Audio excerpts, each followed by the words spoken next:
I'm a good dog. Pit bulls, America's most beautiful and most misunderstood pet.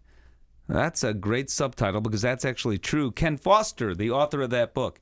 And if you want to see an angry Steve Dale, you're watching an angry Steve Dale because seriously, I am incredibly pleased that you wrote this book because my hope is it will save lives. These dogs defined as pit bulls, they look like pit bulls, they might be pit bulls, but they might not be pit bulls, but somebody decides they are. They die needlessly every single day. That's true. And it's just because of what they look like. I know. It's one of the tough questions that I knew I had to answer at the beginning of the book was, if I'm writing a book about pit bulls, what is a pit bull after all? And there's no real answer to that question. There are a lot of, confusions, a lot of questions, a lot of sort of physical types that people associate with the word pit bull. And yet, if we look, inside the dogs at their DNA, we realize that they're all different from each other, even though they might be called pit bulls by people who don't know better. I oftentimes will ask authors why they wrote a book. I know you've often written about pit bulls. You've been very outspoken about the fact that, the bottom line is a dog is a dog is a dog. A lot depends on that individual dog and not necessarily what you think that dog is or is not. Yeah.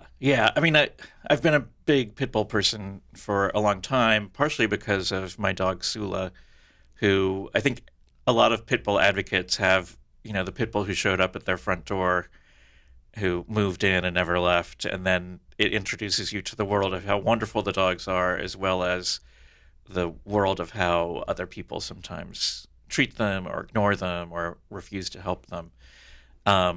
And when I wrote about her and the dogs who found me, so many people responded in a positive way to seeing a book that had a dog that looked like their dog on the cover of the book. That's when I really started thinking about doing a book that was all about these dogs called pit bulls. So you do make some generalizations, and one of them, you say, all right, let's face it here.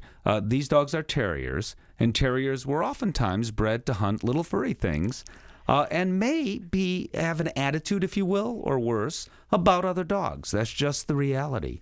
Yeah, I mean, I think, one of the things I think we forget about dogs in general, regardless of their breed, is that they were bred in, I think, most cases to do something all cases related to hunting. Yeah, well, all cases, I mean, even if it was herding or protecting the flock, or some dogs bred to sit in our laps, but they were all bred to do something.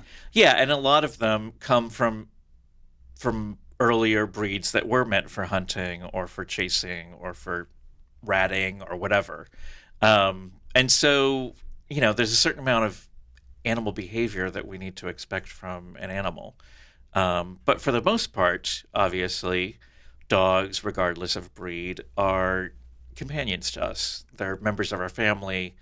They're affectionate. They're intelligent. They show us a different way of looking at the world around us. But you make another generalization. You say that dogs are everything you just said, but pit bulls are somehow more loyal, better family dogs. And you know what? You're not alone in saying that. Well, I know, and I talk in the book. I confess to my errors as far as saying, on the one hand, we shouldn't care too much about breed identification, and then I go on to say how wonderful pit bulls are. So I know that's a contradiction, and yet it's one that I think is true. I'm sure other breed enthusiasts say maybe the same things about their breed of choice. But so for you, I do think pit bulls are more intelligent. They're often more alert. They often stay closer to their people. I mean, that's one of the things Helen Keller said about her dog, was that it understood her limitations more than any other breed and stayed at her side.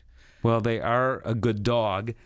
Pit bulls, America's most misunderstood pet. That needs to change. Ken Foster, you're all about that, and boy, I appreciate that. Thank you. Thank you.